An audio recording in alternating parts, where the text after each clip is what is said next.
that seemed to mock the modest woman lying in the mahogany casket. I counted 16 arrangements, each probably worth more than my monthly paralegal salary. My name is Bethany, and I hadn't spoken to my grandmother Claire in 5 years, not by choice, but by careful design. My cousin Schuyler stood at the podium, dabbing her eyes with a monogrammed handkerchief through her black lace veil. Grandma Claire was everything to me, she sniffled, her voice carrying through the packed funeral home. She chose me to carry on her legacy, to care for her beloved home, to keep our family's traditions alive. I shifted uncomfortably in the back row, watching the performance. 2 weeks ago, Schuyler had already moved into Grandma's Victorian mansion, posting photos of her new forever home on Instagram before the body was even cold. Such a touching eulogy, Catherine, Schuyler's mother, whispered loudly to someone nearby. Claire would have wanted this. I remembered the last time I tried to visit Grandma at the hospital. The nurse had stopped me at the door, showing me a form that listed approved visitors only. My name wasn't on it. When I called my father to ask why, he'd said it was for the best and hung up. The funeral director gestured for everyone to take their seats as Attorney Rice approached the podium. He was a tall man with kind eyes and a serious demeanor. I noticed him glancing in my direction several times as he shuffled his papers. Before we conclude this service, he began, Mrs. Claire Holland left explicit instructions for the immediate reading of her will. Schuyler straightened in her front row seat, smoothing her designer black dress. Her husband, Raphael, squeezed her hand, both of them wearing slight smiles. The distribution is simple, Rice continued. The estate, including the residence at 1424 Maple Grove and all its contents, is left in its entirety to... He paused, looking directly at me. Her granddaughter, Bethany Holland. The silence lasted exactly 2 seconds before chaos erupted. Catherine's crystal water glass slipped from her hand, shattering on the marble floor. Schuyler shot to her feet, her veil falling back. That's impossible, she shrieked. I have the paperwork. The house is already in my name. Rice held up a hand. The documentation is quite clear, Ms. Wilkins, and there's more. More? Raphael stood now, too, his face flushed. This is ridiculous. We've already begun renovations. Without legal authority, Rice noted calmly, reaching into his briefcase. Additionally, Mrs. Holland left a sealed envelope to be delivered to Bethany immediately following this announcement. My father finally turned around to look at me, his face a mask of controlled anger. This isn't what your grandmother wanted, he said flatly. You know that. But I didn't know that. I didn't know anything anymore. The envelope Rice handed me felt heavy, like it contained more than just paper. My hands trembled slightly as I held it. This is a mistake, Catherine announced to the room, her voice carrying that same syrupy sweetness she'd used when explaining why I wasn't invited to family Christmas all those years ago. Bethany barely knew Claire. She never visited. Because you made sure I couldn't, I said quietly, finding my voice for the first time. The room fell silent again. Rice cleared his throat. The will has been properly executed and witnessed. Any challenges can be directed to the probate court. He turned to me. Ms. Holland, would you like to say anything? I looked at the envelope in my hands, then at Schuyler's reddening face, then at my grandmother's peaceful form in the casket. Something shifted inside me. A lifetime of being pushed aside, of carefully crafted exclusion, of watching others claim what should have been shared love. Actually, yes. I stood up, my voice stronger than I felt. I'd like to thank my grandmother for seeing what others tried to hide. Schuyler lunged forward, but Raphael caught her arm. You can't do this. That house is mine. I already have buyers coming to look at it. Rice's eyebrows shot up. Oh, buyers! During active probate? I watched my cousin's face drain of color as she realized what she'd admitted. Catherine quickly stepped between them and the attorney, her smile brittle. Perhaps we should all take time to grieve before discussing business, she suggested smoothly. But it was too late. The damage was done, the truth was out, and in my hands was an envelope that felt like it contained answers to questions I'd been afraid to ask. I walked to my grandmother's casket, placing a single white rose beside her. Thank you, I whispered, then turned to leave. Behind me, I heard Schuyler's shrill voice. This isn't over! She was right about that, at least. It wasn't over. It was just beginning. I waited until I was alone in my apartment before opening the envelope. My hands shook as I broke the seal, and several items fell onto my coffee table: photographs, letters, and what looked like a leather bound journal. The first photo knocked the breath from my lungs. It showed a Christmas gathering from 15 years ago, but something was off. In the corner, barely visible, was my reflection in a mirror, proof I had been there, but in the main family photo, I was missing. Someone had edited me out. My phone buzzed. A text from Riley, my oldest friend who happened to be a lawyer. "You okay? That funeral was intense. Want me to come over?" "Please," I texted back. I needed a witness to whatever this was. While waiting for Riley, I opened the journal. My grandmother's elegant handwriting filled the pages. The first entry I read made my throat tight. "They're doing it again. Catherine told Bethany the wrong time for Thanksgiving dinner. When she showed up 2 hours late, they'd already eaten." I watched my granddaughter sit alone in the kitchen, picking at cold turkey. I'm too weak to stop them, but I'm not too weak to remember. The doorbell rang. Riley stood there with a bottle of wine and a determined expression. "Spill everything," she said, walking in. I showed her the photo first. She whistled. "That's some next level gaslighting. There's more." I spread out the contents of the envelope. "Look at these. Birthday party invitations addressed to me but never sent. Hospital visitor logs with my name crossed out. Photos of family events I supposedly never attended, but where glimpses of me could be seen in reflections or shadows." "Your grandmother was building a case," Riley said, examining each document. "She was documenting everything." My phone started ringing, Skylar's name flashing on the screen. I put it on speaker. "You think you're so clever," she spat, "but that house is mine. I've already invested 50,000 in renovations." "Without legal authority," I reminded her, channeling Rice's calm tone. "I have paperwork proving—" "Proving what?" Riley cut in. "That you moved into a house during active probate? That you're already showing it to buyers?" There was a pause. "Who is this?" "This is Bethany's attorney," Riley said smoothly, winking at me. "And I suggest you direct all future communication through proper legal channels." The line went dead. "You don't have to actually be my attorney," I said, but Riley was already pulling out her laptop. "Oh, honey, after what I just heard, I'm definitely your attorney, pro bono, because this is going to be fun." She started typing. "First, we need to document everything, then we're filing for immediate possession of the property." Another text came through, from my father this time. "We need to talk about what's best for the family." "Best for the family?" Riley read over my shoulder. "Where was that concern when they were systematically excluding you from every holiday?"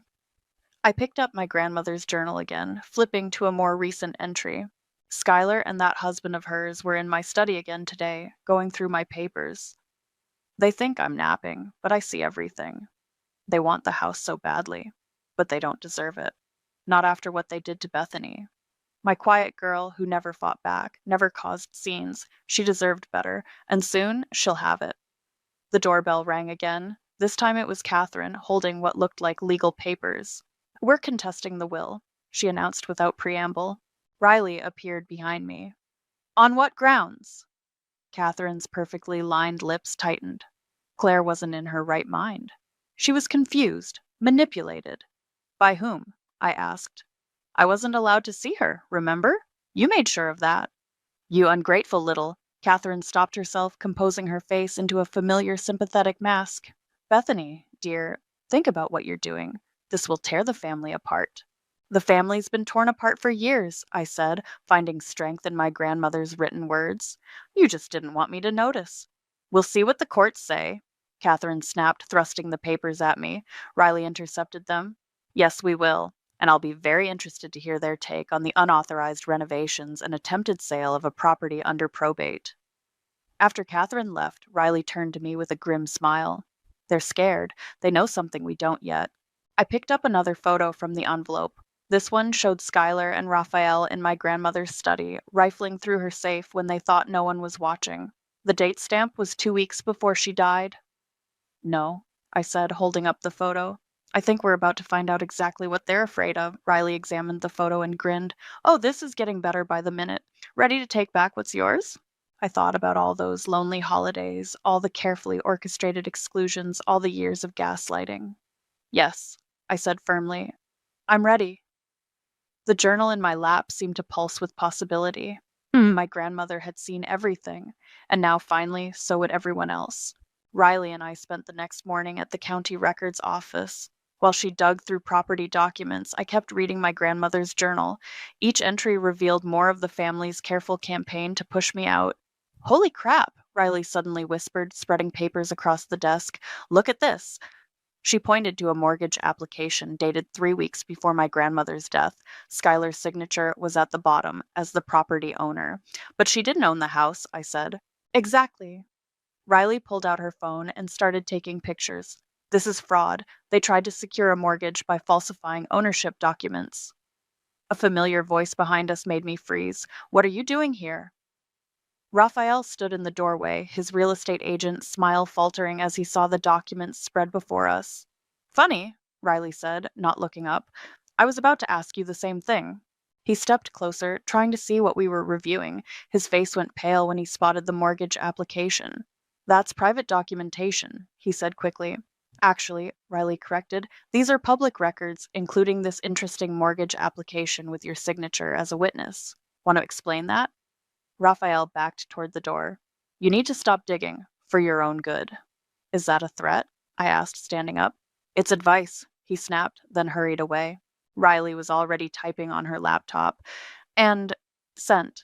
Just forwarded everything to the DA's office. Mortgage fraud is a felony, you know. My phone buzzed, a text from an unknown number. It was a photo of my grandmother's house with a sold sign in front dated today. They're still trying to sell it, I said, showing Riley. Time to shut this down. She gathered the documents. Let's go pay your house a visit. We drove to the Victorian mansion where I'd spent so many childhood summers. A real estate sign stood in the front yard, and through the windows I could see people walking through, an open house in full swing. Riley marched straight to the front door, her heels clicking on the porch. Inside, Schuyler was speaking to a couple in the foyer. As you can see, the original hardwood floors. She stopped mid-sentence when she saw us. Everyone out, Riley announced loudly. This showing is illegal. The house is under probate and not authorized for sale. The potential buyers looked confused. But we were told the sale was already in process, the woman said. You were misled, Riley replied, handing them her card. I suggest you contact my office if you've signed anything or provided any money. Schuyler's face twisted with rage as the couples filed out. You have no right to be here. Actually, I said, pulling out the will, I have every right. This is my house. Not for long, she snarled. We've already challenged the will. Yes, about that. Riley pulled out her phone. Care to explain these documents showing you attempted to secure a mortgage by claiming ownership before Claire died? Schuyler's face went white. That's not. Raphael handled all that. With your signature, I added. You don't understand, she said, her voice breaking. This house was promised to me. Grandma told me. When? I interrupted. During one of your unauthorized visits to her safe? Her eyes widened. How did you? I showed her the dated photo from the envelope. She grabbed for it, but I pulled it back. Everything you did, I said quietly. Every lie.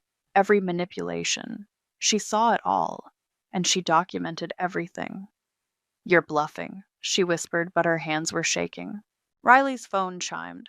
She checked it and smiled. The DA's office would like to speak with both you and Raphael tomorrow morning. I suggest you bring a criminal attorney. Schuyler sank onto the stairs, her designer dress crumpling.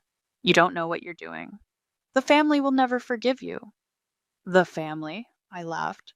The same family that edited me out of photos, that gave me wrong times for holidays, that blocked me from visiting my dying grandmother. We were protecting her, Schuyler shouted. You were always the problem child, the one who didn't fit. The only thing that doesn't fit, Riley interjected, is this mortgage application with your forged documents. That's a federal offense. Schuyler stood up, smoothing her dress with trembling hands. This isn't over. You're right, I agreed. The DA's office is just the beginning. After she stormed out, Riley turned to me with a grim smile. Want to change the locks? I looked around the grand foyer, at the family photos where I'd been carefully removed, at the spaces that held so many memories of exclusion and pain. Yes, I said. And then I want to take every single one of these photos down. That's my girl. Riley grinned, already dialing a locksmith. As we waited, I found another envelope tucked beneath a cushion on the window seat. My grandmother's handwriting on the front read, "The truth will surface." Inside were more photos, this time of Schuyler and Raphael going through my grandmother's private papers late at night, documents spread across the floor of her study. The truth was surfacing all right, and it was about to drown them all. The locksmith finished at midnight. I paid him extra to install a security system, complete with cameras. As he left, I stood in the doorway of my new home, feeling both powerful and uncertain. My phone lit up with a message from Riley. DA's office called. They're moving fast on this. Meeting tomorrow at 9 a.m. I was about to reply when headlights swept across the front windows. A car door slammed, followed by the click of heels on pavement. "Open this door right now!" Schuyler's voice carried through the night air. She pounded on the front door, making the new security camera shake. I pressed the intercom button. "It's midnight. Go home." "This is my home." She kicked the door. "I have buyers coming tomorrow." "Any sales would be illegal," I reminded her. "The house is under probate." "You think you're so smart?" She laughed hysterically. "We've already cashed their deposits." I recorded her confession on my phone while hitting the police speed dial Riley had programmed earlier. Schuyler continued ranting. "You have no idea what you're doing. That money is spent. Raphael already used it for—" She stopped abruptly as police sirens wailed in the distance. "You called the cops?" She stumbled back from the door. "You little— Ms. Wilkins?" A police officer approached from his car. "We received a complaint about disturbing the peace." "This is my house," Schuyler insisted, but her voice wavered. "She broke in and changed the locks." I opened the door, holding out the will and property documents Riley had prepared. "I'm the legal owner. She's been trying to sell the house without authorization during probate." The officer reviewed the paperwork, then turned to Schuyler. "Ma'am, you need to leave the property now." "But my things are inside." She pointed to the house. "All my furniture." "Actually," I said, pulling out another document, "the house contents were inventoried at the time of my grandmother's death. Everything here belongs to the estate." Schuyler's face crumpled. "You can't do this? That furniture costs thousands." "Purchased with what money?" I asked quietly. The officer stepped between us. "Ma'am, final warning. Leave now or I'll have to escort you." As Schuyler stalked back to her car, she turned and screamed, "Catherine was right about you! You're nothing but a vindictive little—" The officer cleared his throat loudly, and she finally left, tires squealing. My phone buzzed again. "Riley, just got an interesting call from the bank. Guess what I found?" I called her back immediately. "They tried to take out a second mortgage," she said without preamble, "using the fake documents again. But here's the kicker. They already received money from multiple buyers. Deposits, down payments, all of it." "What happened to the money?" "That's what the DA wants to know." Riley's voice was gleeful. "This went from probate fraud to wire fraud real quick. How's the house?" I looked around the grand entryway. Schuyler just showed up demanding her furniture. "The furniture she bought with stolen deposit money?" Riley laughed. "Oh, this keeps getting better. Get some sleep. Tomorrow's going to be interesting." I hung up and walked through my new home, really looking at it for the first time.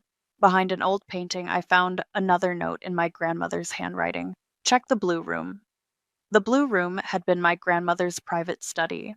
Inside, everything was exactly as I remembered, except the safe stood open and empty. But when I ran my fingers along the back wall, I felt something. A hidden compartment revealed a USB drive and another note.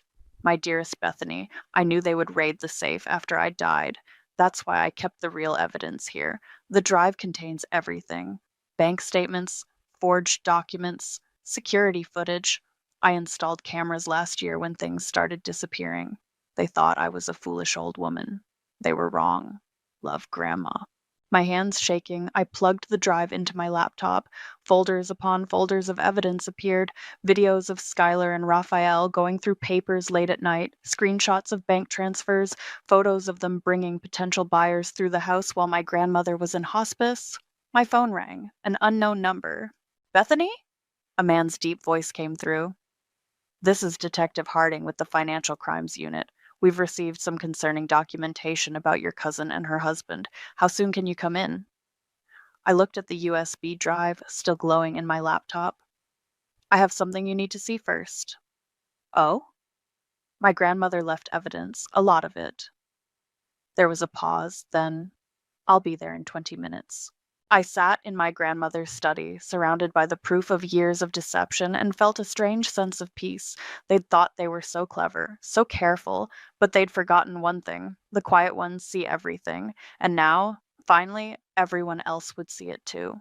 Detective Harding spent 3 hours going through the USB drive, his eyebrows rising higher with each new file.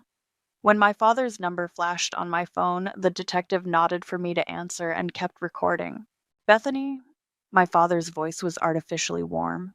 We need to talk, man to daughter. After 5 years of silence, I know things have been complicated. He cleared his throat. But you need to stop this vindictive behavior, the family's reputation. The family's reputation? I interrupted. You mean the family that edited me out of every photo? That family? That's not what happened. I have the original photos, Dad, and the edited versions. Want to explain that? There was a long pause. Catherine thought it would be easier to pretend I didn't exist. You're being dramatic, he said sharply. This is exactly why we had to distance ourselves. You always make everything about you. Detective Harding was typing rapidly, documenting every word. You're right, I said calmly. Let's make it about Skylar instead, about the fraudulent mortgage applications, about the illegal house sales. That's different, he stammered. They were just trying to commit federal fraud? Another pause. How much? Excuse me? How much to make this go away?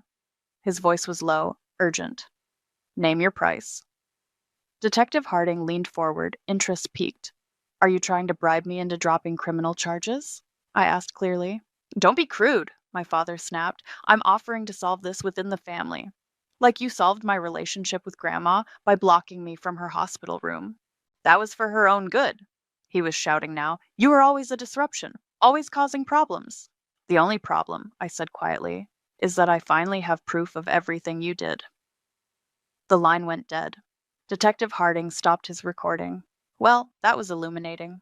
Mind if I keep this USB drive for evidence? Before I could answer, my phone chimed with a Facebook notification. Catherine had posted a lengthy status. Heartbroken to announce that my beloved mother's final wishes are being twisted by someone who barely knew her. My daughter did everything for my late mother, and now she's being punished for her kindness. Please pray for our family during this difficult time. Family first. Comments flooded in immediately. So sorry this is happening.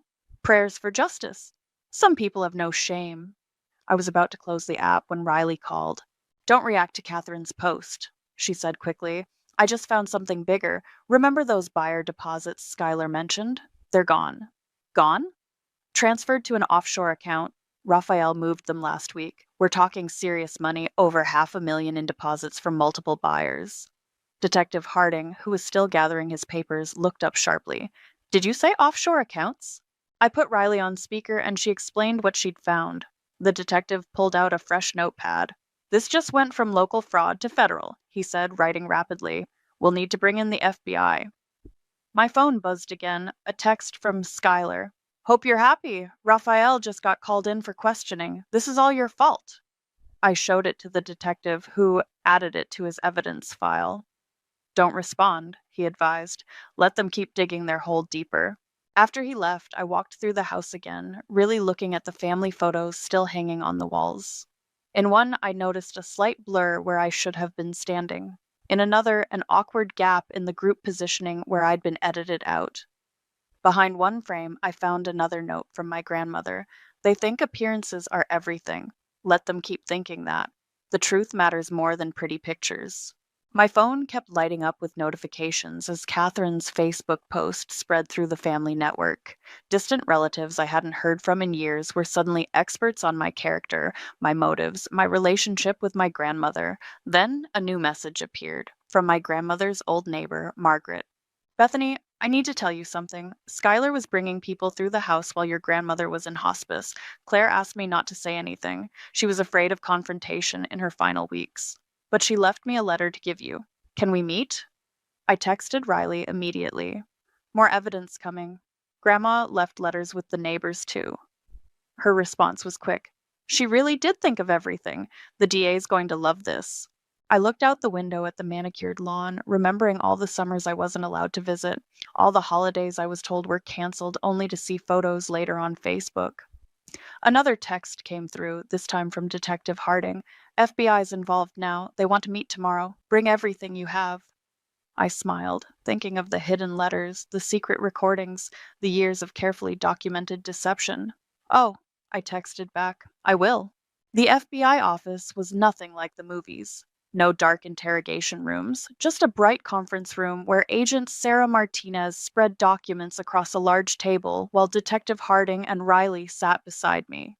Let me make sure I understand, Martinez said, arranging photos in sequence. Your cousin and her husband collected deposits from multiple buyers for a house they didn't own while your grandmother was still alive?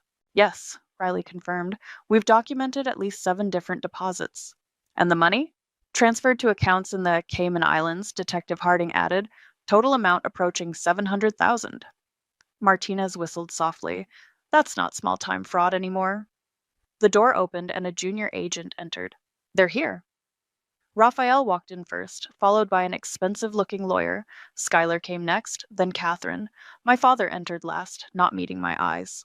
Thank you for coming, Martinez said professionally. We have some questions about certain financial transactions. This is ridiculous, Catherine interrupted. We're here to discuss a family matter, not Mrs. Wilkins, Martinez cut in. This ceased being a family matter when your daughter and son-in-law began committing wire fraud. The lawyer leaned forward. My clients deny any wrongdoing. Really? Martinez pulled out a document. So they deny showing the house to the Williams family on March 15th and accepting a $50,000 deposit? Schuyler shifted uncomfortably. Or the Johnson family on March 18th, another 40,000? Martinez continued. Or perhaps, we had every right, Schuyler burst out. Grandma promised me that house. Schuyler, her lawyer warned, but she was already standing. You don't understand. We needed that money. Raphael's business was failing, and the renovations were so expensive, and you decided to sell a house you didn't own? Martinez finished. We had paperwork, Raphael protested. Forged paperwork, Riley corrected, sliding copies across the table, created while Mrs. Clare was in hospice. Catherine's perfect composure finally cracked. You ungrateful little witch, she hissed at me. After everything we did for you. Everything you did to her, a new voice said from the doorway. Margaret, my grandmother's neighbor, stood there with a thick envelope. I brought what Claire gave me, she said, walking to the table, including the security footage from her house. Security footage? Catherine's face went pale. Claire installed cameras last year, Margaret explained. After things started disappearing from her house, she saw everything, the late-night visits to her study, the unauthorized house showings, the documents being taken from her safe. That's inadmissible, the lawyer started, but Martinez was already reviewing the footage on her laptop. Actually, she said, given that it was recorded by the homeowner on her private property, it's perfectly admissible. My father finally spoke. Bethany, please, think about what you're doing to this family. I am thinking about it, I replied calmly. I'm thinking about 15 years of systematic exclusion, of edited photos, of blocked hospital visits, of stolen inheritance. You can't prove, Catherine began. Actually, Margaret interrupted again. Claire documented everything. She pulled out a journal, including the day you told her Bethany had refused to visit her in the hospital, when really you'd turned her away at the door. The room fell silent. Mr. and Mrs. Little, Martinez addressed Raphael and Schuyler. We have enough evidence to charge you both with multiple counts of wire fraud, theft by deception, and conspiracy. Wait, Raphael said quickly. What if we cooperate? What if we tell you everything? Schuyler whirled on him. Raphael! I'm not going to prison for your family's schemes, he shouted. It was Catherine's idea to forge the documents. She said we needed to secure the house before Claire died. Catherine stood up so fast her chair fell backward. How dare you? After everything we've done for you. Enough! Martinez's voice cut through the chaos. Mr. Little, if you'd like to make a formal statement, we can discuss potential cooperation agreements. The lawyer looked pained. My clients need a moment to... I'll tell you everything, Raphael said, about the forged documents, the illegal sales, all of it. Catherine orchestrated the whole thing. You miserable little... Catherine lunged for him, but an agent stepped between them. Mrs. Wilkins, Martinez said sharply, please sit down, or you'll be charged with assault. I watched my family implode, their carefully constructed facade crumbling under the weight of truth, years of manipulation, lies, and fraud laid bare in a fluorescent lit conference room. Interview rooms are ready, an agent announced. As they were led away separately, Schuyler turned to me one last time. I hope you're happy, she spat. You've destroyed everything. No, I replied quietly. You did that yourself. I just brought the receipts. The door closed behind them, leaving me with Riley, Margaret, and the evidence of a lifetime of deception. Your grandmother would be proud, Margaret said softly. I thought of all the hidden letters, the secret cameras, the quiet documentation of years of betrayal. I know, I said. She saw everything. And now, finally, everyone else does too. The indictments came down like dominoes. First Raphael, then Schuyler, then Catherine. The local news ran the story with the headline, Prominent Family Charged in Multi-State Real Estate Fraud Scheme. I watched from my grandmother's study as reporters gathered outside the courthouse. On screen, Raphael walked out in handcuffs, his designer suit wrinkled from hours of questioning. Breaking news, the reporter announced. Raphael Little has agreed to testify against his wife and mother-in-law in exchange for a reduced sentence. Sources say he provided detailed evidence of a years-long conspiracy. My phone buzzed with a text from Riley. Check your email. You need to see Catherine's latest move. I opened my inbox to find a mass email Catherine had sent to the entire extended family, my beloved family members. In this time of crisis, we must stand together against those who would tear us apart. Bethany's vindictive actions have destroyed lives and reputations. We ask for your prayers and support as we fight these baseless charges. Please contribute to our legal defense fund. A PayPal link followed. Is she serious? I texted Riley. Oh, it gets better, Riley replied. The FBI just flagged that PayPal account. She's using it to collect money while under investigation for financial fraud. My father's email came next. Bethany, you had no right. This wasn't what your grandmother wanted. You've destroyed our family's reputation. I hope you're satisfied with yourself. Dad?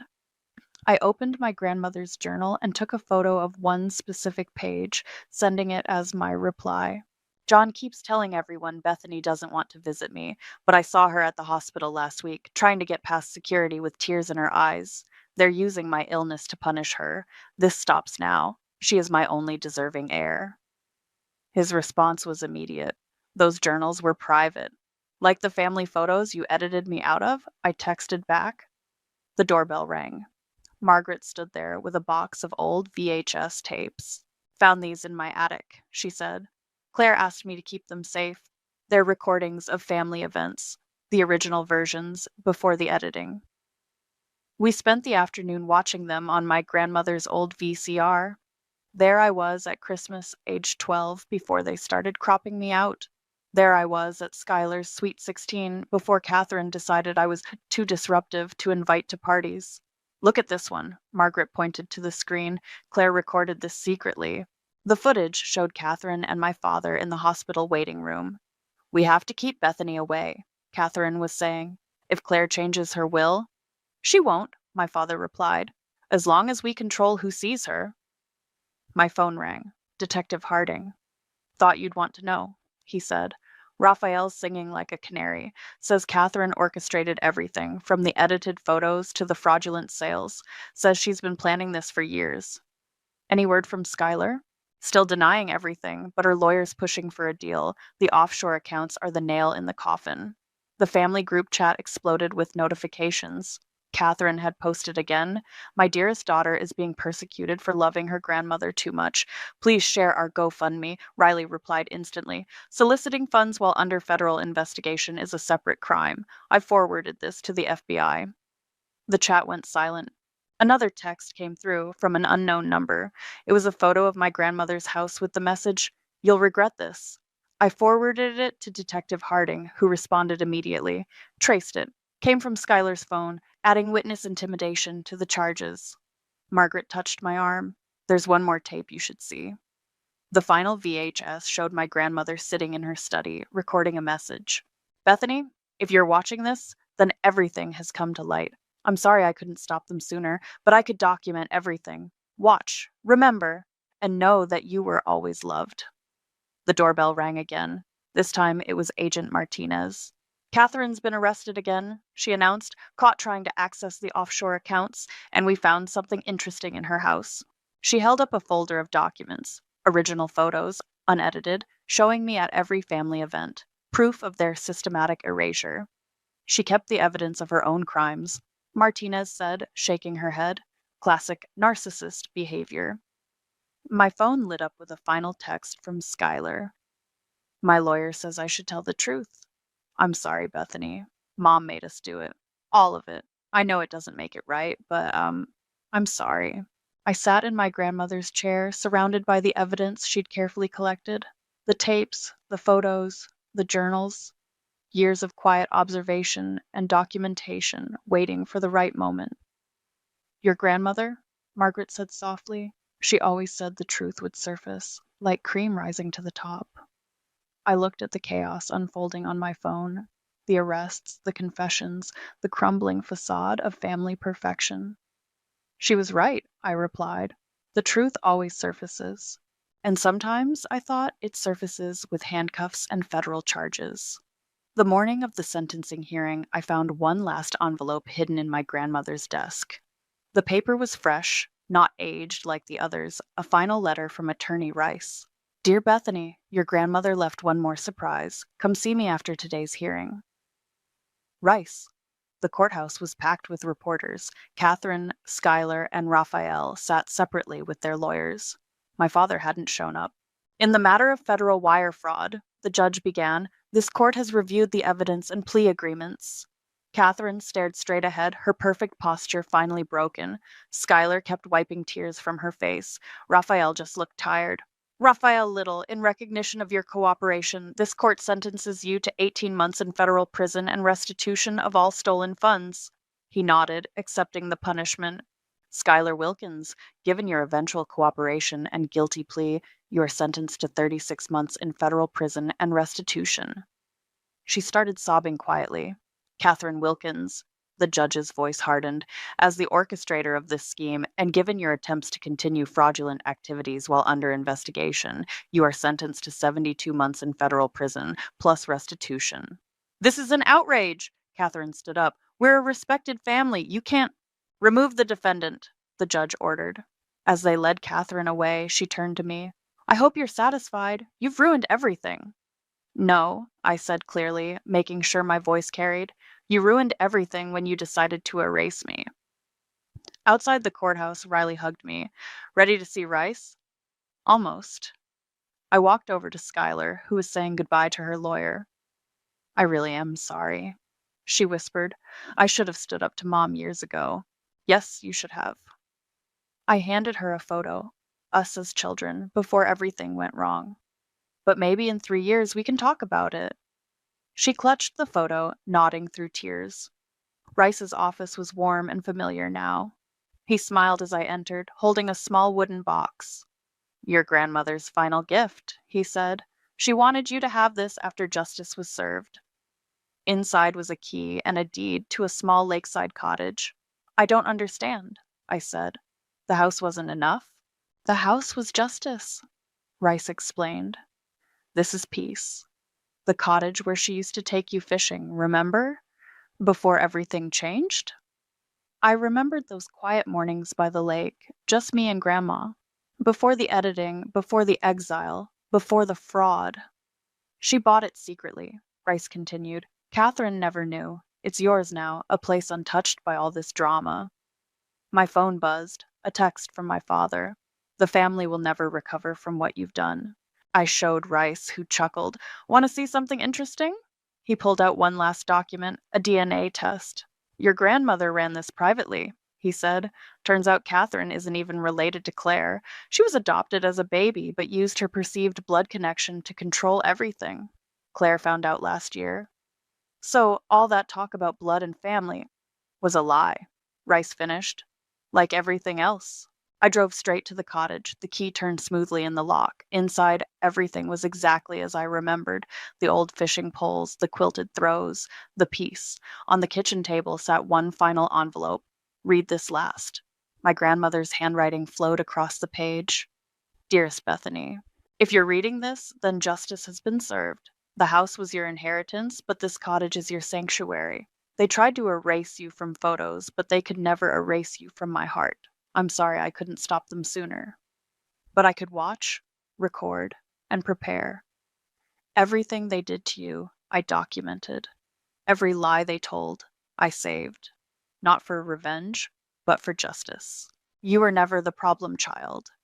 You were the honest one in a family of pretenders, the real one in a gallery of edited photos, the true heir to not just my property, but my values. This cottage is yours. No strings, no drama, no family politics. Just peace, like those mornings we spent fishing. Remember, they tried to write you out of the story, but you wrote yourself back in with truth, with dignity, and with justice. I love you, my quiet, strong granddaughter. Grandma Claire. I sat on the cottage porch watching the sunset over the lake. My phone buzzed with messages from distant relatives, some apologizing, some angry, some trying to explain. I turned the phone off. The truth had surfaced, justice had been served, the pretenders were facing consequences. And here in this quiet cottage by the lake, I finally had what they could never take away: peace. I picked up an old fishing pole, just like I used to with Grandma. Some things don't need editing. Some memories stay pure. Some truths rise to the surface, clear as the lake at dawn. And sometimes justice comes not with a bang, but with the quiet click of a cottage door, locking the